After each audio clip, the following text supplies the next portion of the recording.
As you can see behind me, we got a beautiful few coats of snow in the last week or two. We got a lot of snow. We got 8 or 9 inches in one sitting, and then it's been pretty consistent ever since. So right now I'm grabbing some wood. We're gonna get that cut up a little bit, throw it in the wood stove. You wanna hold this one? How many can you carry? 2. 2? All right, can you bring it to the garage?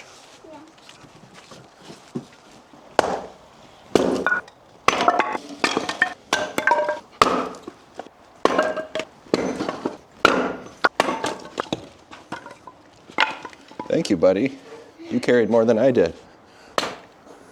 You guys, we're doing something very special today. What are we doing?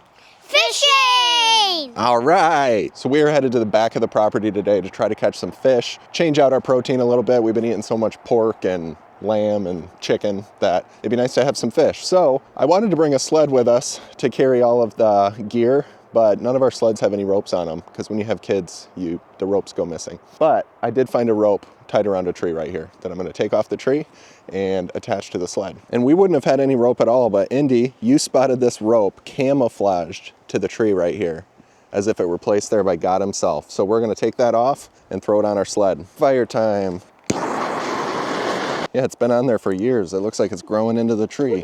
It's like a chameleon. It started to blend right in. Ooh, that just burnt my finger. What? Let's get this on there. Not yet. They say if you can't tie a knot, tie a lot. Show me what you got here. So we got some Yamamotos. That's a good bass lure. I don't think we're gonna catch a lot of bass back there. This might work for trout. We're looking for rainbow trout today. Those, I think, could really work. Well, we could still blame these. These could work. They really could. Generally, I'm a little too lazy with my winter gear and I make do with jeans and a long sleeve shirt a lot longer than I should, but it's been cold enough out that I'm putting the Carhartts on today. He finally did it. There we go.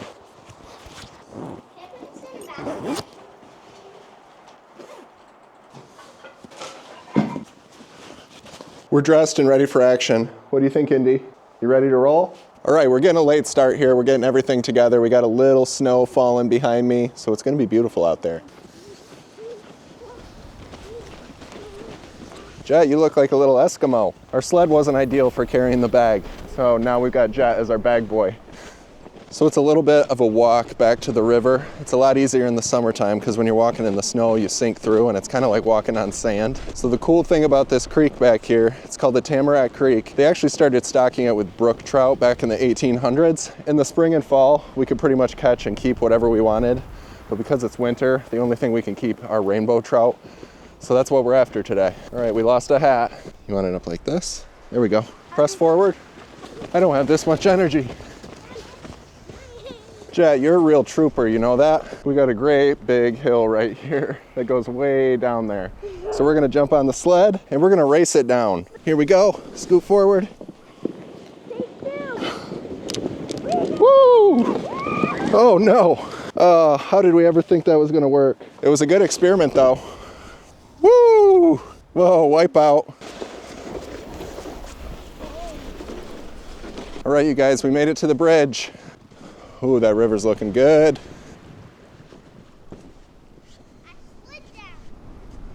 That spot right over there, that would be a good spot.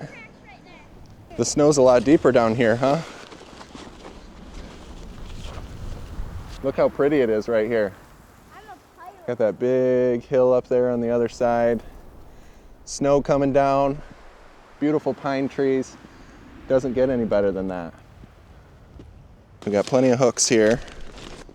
All right, very limited supplies here. I wish we had some live bait, waxworms or earthworms, but we got some hooks here. We got some of these green guys. Uh-oh, oh no. I gotta start all over. I let go of it and it went all the way back through every hoop. I wouldn't say it's my favorite part. Catching fish is my favorite part. We got lucky to have it snowing today. Gives us a pretty view. All right, let's get this hook on. See, we're gonna put it through and you wanna twist it around 6 times.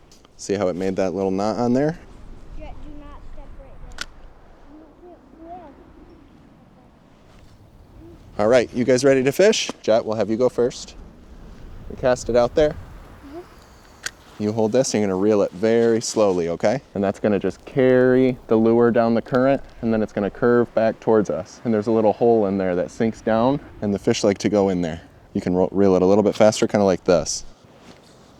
Wait, is that strawberry? See if we can see it coming through the water. Where is it? Right there. See how it moves through the water jet?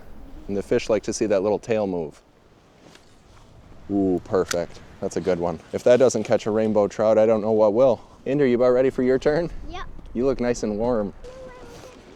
Cast it right up the current like we did before. There you go. There you go. Perfect.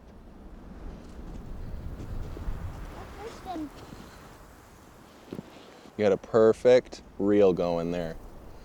That's a perfect Edge here.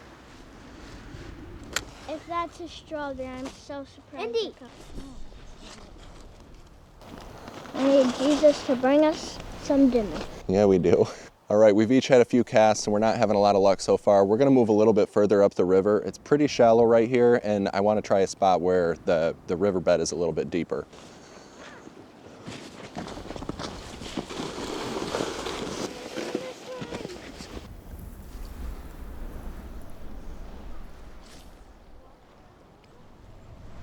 We're still pretty shallow right here, you guys. Let's see.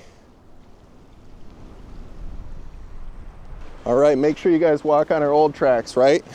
So we're not falling in the river. No luck out here today. I'm not much of a fisherman, but it's fun when we come out and fun to spend that time with the kids. And it's a beautiful day. Are you guys tiring out yet? Yeah. That's a long walk. You've never been this tired? Never been this tired and this hungry. Yeah, we gotta go home and make some food. Jet, you have been such a champ carrying that bag the whole time. Good job, buddy. All right, you got that slow reel down, don't you? We've only got one shot to do this hill, and it's not gonna be fun. It does not look fun right now. All right, let's get started. That's a lot of walking. Pretty steep too. It's hard to tell on camera. All right, Jed, let's see it, let's see it. We're almost there. I can see the top from here. So close, we're in the home stretch, buddy. You're not gonna be walking anymore after this? Me either. Indy's working smarter, not harder. All right, we're coming home empty-handed, but we are just getting home. We're gonna make ourselves some food and see what else we can get up to today. Would you guys still have fun even though we didn't catch anything? Yeah. Yeah? It's fun fishing with you guys even when we don't catch anything. I like being outside with you. Summer is a little easier fishing for sure.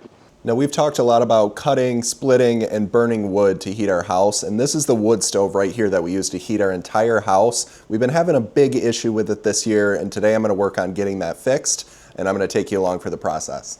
Now, the ability to efficiently heat your home is dependent on your ability to actually control the fire inside of these things. There's a couple ways of doing that. There's an airflow vent on the front here that's just kind of a little flap that goes up and down, and then there's this door on the bottom. It's useful to have a lot of airflow so that there's just a constant flow underneath the fire when you're just getting it started, but if you keep that open all the time, you're gonna burn through firewood really quickly and it's gonna make way too hot of a fire. The issue that we're having is down on this bottom part, there is a little grate. There's a grate that holds that wood. We replaced it this year because the old one had just gone back and forth between hot and cold for so many years that it ended up cracking. So we replaced it with one that looked identical, and now this one is too big and we can never close this bottom thing all the way. So we're burning through a ton of firewood because there's constant airflow going through there. So I think if I can get this out of here, I think I can possibly cut it down